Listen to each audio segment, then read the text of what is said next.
शांति, ओम शांति, ओम शांति। 11/12/2024 के ईश्वरीय महावाक्य। मीठे बच्चे, बाप का मददगार बन इस आयरन एज पहाड़ को गोल्डन एज बनाना है। पुरुषार्थ कर नई दुनिया के लिए फर्स्ट क्लास सीट रिजर्व करानी है। मीठे बच्चे, बाप का मददगार बन इस आयरन एज्ड पहाड़ को गोल्डन एज्ड पहाड़ बनाना है। पुरुषार्थ कर नई दुनिया के लिए फर्स्ट क्लास सीट रिजर्व करानी है। First class. प्रश्न है, बाप की फर्ज अदाई क्या है? कौन सा फर्ज पूरा करने के लिए संगम पर बाप को आना पड़ता है? बाबा का उत्तर है, बीमार और दुखी बच्चों को सुखी बनाना, माया के फंदे से निकाल घनेरे सुख देना, यह बाप की फर्ज अदाई है जो संगम पर ही बाप पूरी करते हैं। बाबा कहते, मैं आया हूँ तुम सबका मर्ज मिटाने, सब पर कृपा करने। अब पुरुषार्थ कर 21 जन्मों के लिए अपनी ऊंची तकदीर बना लो।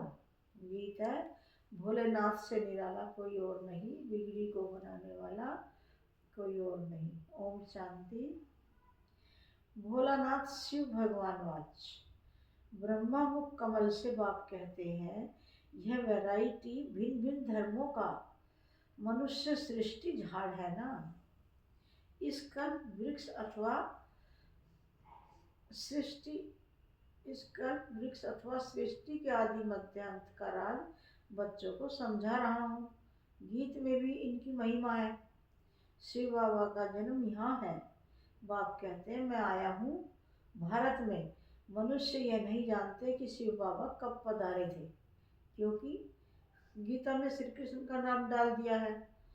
द्वापर की तो बात ही नहीं। बाप समझाते हैं, बच्चे 5000 वर्ष पहले भी मैंने आकर के यह ज्ञान दिया था।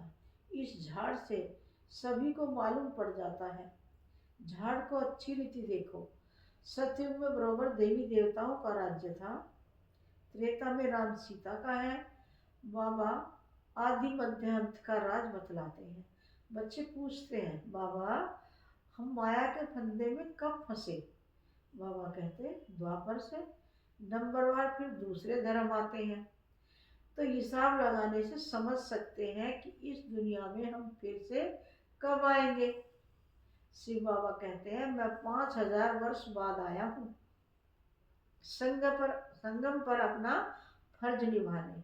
सभी जो भी मनुष्य मात्र हैं, सभी दुखी हैं। उनमें भी खास भारतवासी। ड्रामानुसार भारत को ही मैं सुखी बनाता हूँ। बाप का फर्ज होता है बच्चे बीमार पड़े तो उनकी दवा दरमल करना।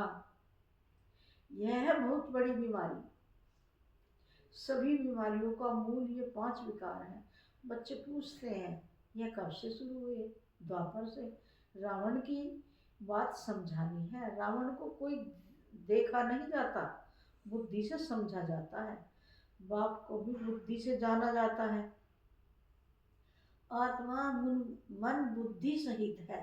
आत्मा जानती है कि हमारा बाप परमात्मा है। दुख सुख लेप छेप में आत्मा आती है। सब शरीर है। जब शरीर है तो आत्मा को दुख होता है। ऐसे नहीं कहते कि मुझ परमात्मा को दुखी मत करो। बाप भी समझाते हैं कि मेरा भी पार्ट है। कल्प कल्प संगम पर आकर मैं पार्ट बजाता हूँ। जिन बच्चों को मैंने सुख में भेजा था वह दुखी बन पड़े हैं, इसलिए फिर ड्रामानुसार मुझे आना पड़ता है। बाकी कच्छ मच्छ अवतार यह बातें हैं नहीं।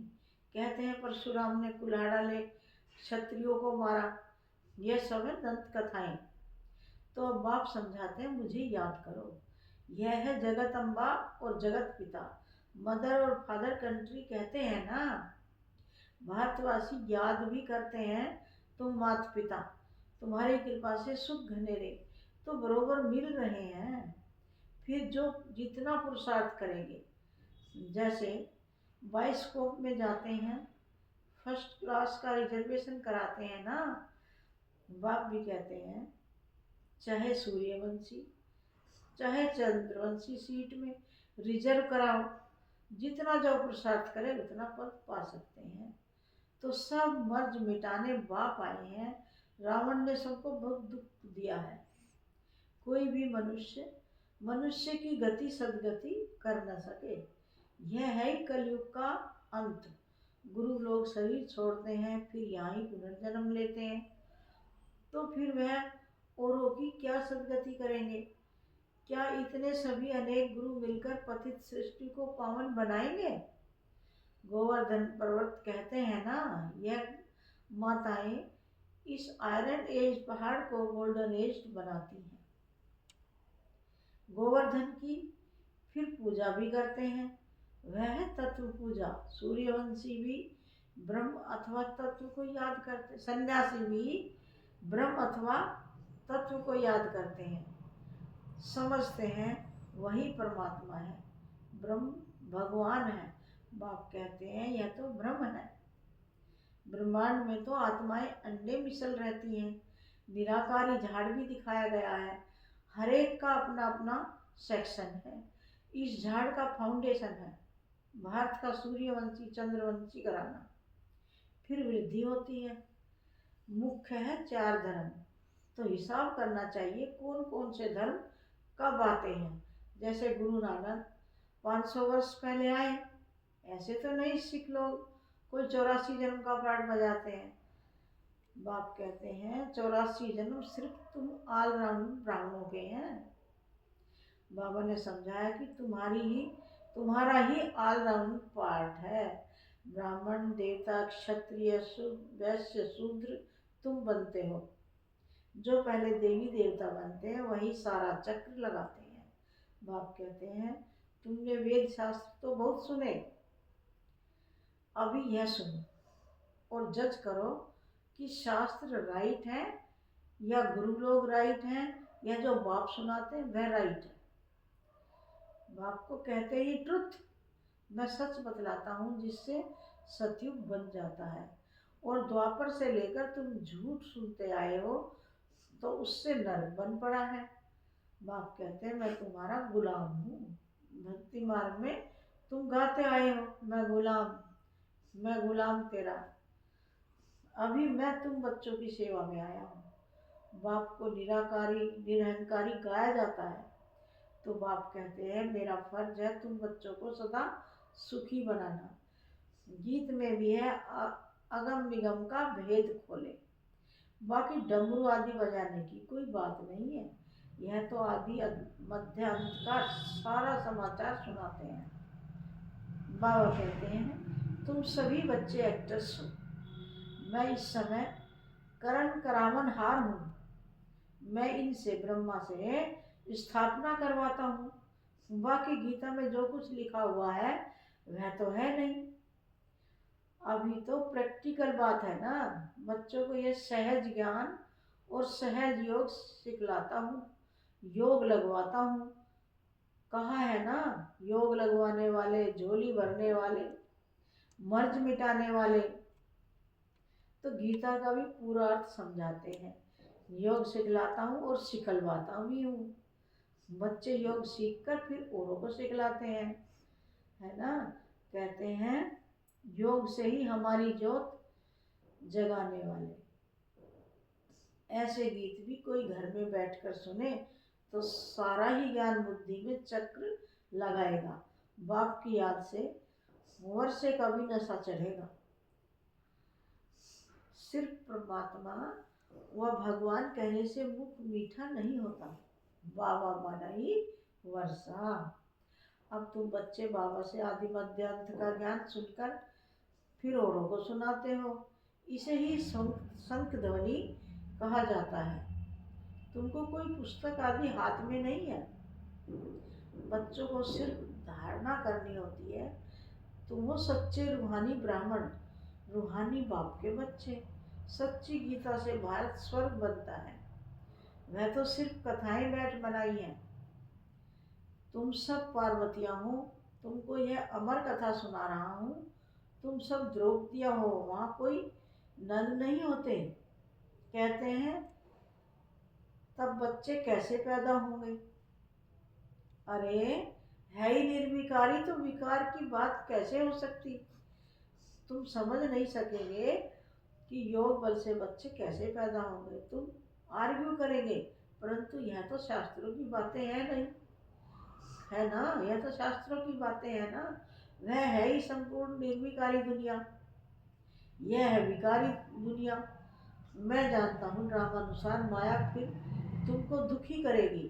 मैं कल्प कल्प अपना फर्ज पालन करने आता हूँ। जानते हैं कल्प पहले वाले सिकी लदे ही आकर अपना वर्षा लेंगे। आसार भी दिखाते हैं।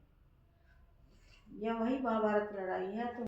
तुम्हें फिर से देवी देवता अथवा स्वर्ग का मालिक बनने का पुरुषार्थ करना है। इसमें स्थूल लड़ाई की कोई बात नहीं है। न असुरों व देवताओं की लड़ाई ही हुई है। वहाँ तो माया ही नहीं जो लड़ाई। आधा कल्प न कोई लड़ाई, न कोई भी बीमारी, न दुख अशांति। अरे वहाँ तो सदैव सुख बाहर ही बाहर रहती है। हॉस्पिटल होती नहीं। बाकी स्कूल में पढ़ना तो होता है, होता ही है। अब तुम हर एक यहाँ से वर्षा ले जाते हो। मनुष्य पढ़ाई से अपने पैर पर खड़े हो जाते हैं। इस पर कहानी भी है। कोई ने पूछा तुम किसका खाती हो? तो कहा हम अपनी तकदीर का खाती हैं। वह होती है हद की तकदीर। अभी तुम अपनी बेहद की तकदीर बनाते हो। तुम ऐसी तकदीर बनाते हो जो 21 जन्म फिर अपना ही राज्य भाग्य भोगते हो। यह है बेहद के सुख का वर्षा। अब तुम बच्चे कंट्रास्ट को अच्छी रीति जानते हो। भारत कितना सुखी था, अब क्या हाल है। जिन्होंने कल पहले राज्य भाग्य लिया होगा वही अब लेंगे। ऐसे भी नहीं कि जो ड्रामा में होगा वो मिलेगा, फिर तो भूख मर जाएंगे। यह ड्रामा का राज पूरा समझना है। शास्त्रों में कोई ने कितनी आयु, कोई ने कितनी लिख दी है। अनेक अनेक मतांतर हैं। कोई फिर कहते हम तो सदा सुखी हैं ही। अरे तुम कभी बीमार नहीं होते हो। वह तो कहते हैं रोग आदि तो शरीर का होता है, आत्मा निर्लेप है। अरे चोट आदि लगती है तो दुख आत्मा को होता है ना। यह बड़ी समझने की बातें हैं। यह स्कूल है, एक ही टीचर पढ़ाते हैं, नॉलेज एक ही है, एम ऑब्जेक्ट एक ही है, नर से नारायण बनने की। जो नापास होंगे वह चंद्रवंशी में चले जाएंगे। जब देवताएं थे तो क्षत्रिय नहीं, जब क्षत्रिय हैं थे तो वैश्य नहीं, जब वैश्य थे तो शूद्र नहीं। यह सब समझने की बातें हैं। माताओं के लिए भी अति सहज है। एक ही इम्तिहान है। ऐसे भी मत समझो कि देरी से आने वाले कैसे पढ़ेंगे। लेकिन अभी तो नए तीखे जा रहे हैं, प्रैक्टिकल में है। बाकी माया रावण का कोई रूप नहीं कहेंगे। इनमें काम का भूत है, बाकी रावण का कोई बुत या शरीर तो है नहीं। अच्छा, सभी बातों का सक्रीन है मन बनावा। कहते हैं मुझे याद करो तो इस योग अग्नि से विकर्म विनाश होंगे। बाप गाइड बनकर आते हैं। बाबा कहते बच्चे मैं तो सम्मुख तुम बच्चों को पढ़ा रहा हूँ, कल्प कल्प अपनी फर्ज अदाई पालन करता हूँ। पारलौकिक बाप कहते हैं मैं अपना फर्ज बजाने आया हूँ। तुम बच्चों की मदद से मदद देंगे तब तो तुम भी पद पाएंगे। मैं कितना बड़ा बाप हूँ, कितना बड़ा यज्ञ रचा है।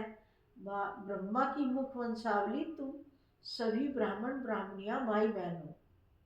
जब भाई बहन बने तो स्त्री पुरुष की दृष्टि बदल जाए। बाप कहते हैं इस ब्राह्मण कुल को कलंकित नहीं करना, पवित्र रहने की युक्तियां हैं। मनुष्य कहते हैं यह कैसे होगा? ऐसे हो नहीं सकता, इकट्ठे रहें और आग न लगे। बाबा कहते हैं बीच में ज्ञान तलवार होने से कभी आग नहीं लग सकती, परंतु जबकि दोनों मन मनाभव रहें। शिव बाबा को याद करते रहे, अपने को ब्राह्मण समझे। मनुष्य तो इन बातों को नहीं समझने कारण हंगामा मचाते हैं, यह गालियाँ भी खानी पड़ती है। श्री कृष्ण को थोड़ी गाली दे सकते। श्री कृष्ण ऐसे आ जाए तो विलायत आदि से एकदम एरोप्लेन से भाग आए, एरोप्लेन में भाग आए, भीड़ मच जाए, भारत में पता नहीं क्या हो जाए। अच्छा, आज भोग है, जिस दिन मुरली चल रही थी उस दिन भोग था। यह है पियर घर और वह है ससुर घर। सतयुग संगम पर मुलाकात होती है। कोई कोई इनको जादू समझते हैं। बाबा ने समझाया है कि यह साक्षात्कार क्या है, भक्ति मार्ग में कैसे साक्षात्कार होते हैं। इनमें संशय बुद्धि नहीं होना, यह रस्म रिवाज है। शिव बाबा का भंडारा है तो उसको याद कर भोग लगाना चाहिए। योग में रहना तो अच्छा ही है, बाबा की याद रहेगी। अच्छा, मीठे मीठे से हृदय बच्चों प्रति माता पिता बाप दादा का याद करो। Good morning. रूहानी बाप की रूहानी बच्चों को नमस्ते। हम रूहानी बच्चों की रूहानी माता पिता बाप दादा को नमस्ते, गुड मॉर्निंग और नमस्ते नमस्ते। धारणा के लिए मुख्य सार, पहली पॉइंट है स्वयं को ब्रह्मा मुख वंशावली समझकर पक्का पवित्र ब्राह्मण बनना है। कभी अपने इस ब्राह्मण कुल को कलंकित नहीं करना है। सेकंड पॉइंट है बाप समान निराकारी निरहंकारी बन अपनी फर्ज अदाई पूरी करनी है। रूहानी सेवा पर तत्पर रहना है। मेरे बाबा का वरदान है स्नेह की शक्ति से माया की शक्ति को समाप्त करने वाले संपूर्ण ज्ञानी भव। स्नेह की शक्ति से माया की शक्ति को समाप्त करने वाले संपूर्ण ज्ञानी भव। सार है स्नेह में समाना ही संपूर्ण ज्ञान है। स्नेह ब्राह्मण जन्म का वरदान है। संगम युग पर स्नेह का सागर स्नेह के हीरे मोतियों की थालियां भरकर दे रहे हैं, तो स्नेह में संपन्न बनो। स्नेह की शक्ति से परिस्थिति रूपी पहाड़ परिवर्तन हो, पानी समान हल्का बन जाएगा। माया का कैसा भी विकराल रूप व रायल रूप सामना करे तो सेकंड में स्नेह के सागर में समा जाओ। तो स्नेह की शक्ति से माया की शक्ति समाप्त हो जाएगी। मेरे बाबा का स्लोगन है तन मन धन। मन वाणी और कर्म से बाप के कर्तव्य में सदा सहयोगी ही योगी है। तन मन धन, मन वाणी और कर्म से बाप के कर्तव्य में सदा सहयोगी ही योगी है। ओम शांति, ओम शांति।